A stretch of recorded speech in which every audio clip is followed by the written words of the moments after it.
Dois-je rester en entreprise individuelle? Aujourd'hui, nous allons nous demander s'il est pertinent ou pas de rester en entreprise individuelle. Bonjour, je me présente, je m'appelle Christophe Prieur, je suis associé du cabinet PMC Expertise Comptable, un cabinet spécialisé dans l'accompagnement des professions libérales et des investisseurs immobiliers. Vous êtes professionnel libéral, médecin, ostéopathe, infirmier, vous êtes pour la plupart d'entre vous en entreprise individuelle à l'impôt sur le revenu. Vous constatez que vous payez souvent beaucoup d'impôts et de charges sociales. Vous faites chaque année l'objet de régularisation qu'il est parfois compliqué de payer. Dans ce contexte, vous vous demandez si vous devez rester en entreprise individuelle. Pour répondre à cette question, nous devons distinguer deux situations. Première situation, vous avez besoin de l'intégralité des revenus de votre activité pour vos besoins quotidiens. Dans ce cas, l'entreprise individuelle à l'impôt sur le revenu semble bien être la forme juridique la plus appropriée à votre situation. Si vous avez très peu de charges, très peu de dépenses et que vos recettes sont inférieures aux seuils légaux, le régime fiscal micro est souvent à privilégier. Dans le cas contraire, vous devez rester au régime réel ou régime de la 2035 ou de la déclaration contrôlée.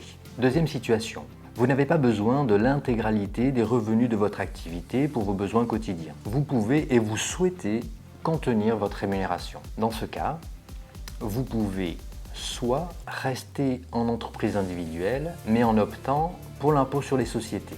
Dans ce cas, vous déterminerez vous-même le montant de votre rémunération et donc vous maîtriserez le montant de vos charges sociales et de vos impôts. Mais attention, cette option, elle ne vous permettra que de lisser votre rémunération. Soit choisir de créer une CELA. Dans ce cas, vous déterminerez également vous-même le montant de votre rémunération et donc vous maîtriserez le montant de vos charges sociales et de vos impôts. Mais vous pourrez aussi utiliser l'argent épargné par votre société pour d'autres projets, notamment immobiliers. Dans le cas de figure d'une transition d'une entreprise individuelle en CELAR, vous pourrez également valoriser votre fonds libéral et le céder ou l'apporter en capital social de votre société. Pour résumer, si vous avez besoin de l'intégralité des revenus de votre activité, restez en entreprise individuelle. Et si vous n'avez pas besoin de l'intégralité des revenus de votre activité, envisagez une transition en CELAR. Vous savez maintenant si vous devez rester ou pas en entreprise individuelle.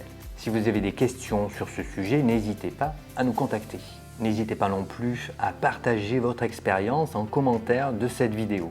Pensez enfin à liker cette vidéo et à vous abonner à la chaîne. Merci et à très bientôt pour de nouveaux conseils.